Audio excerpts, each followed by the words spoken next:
dyan.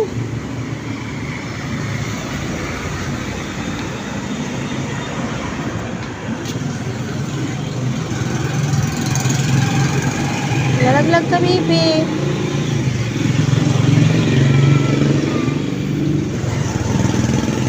No, huwag ka nang pumunta doon, mainit. Mainit, baby ko. Ay, nako, makulit na talaga tong batang to. Ay, nako.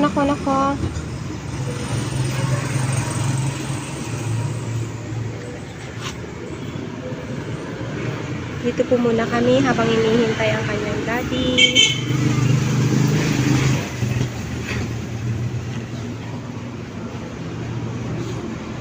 Kasi guys, dyan, pupunta siya dun sa kalsada.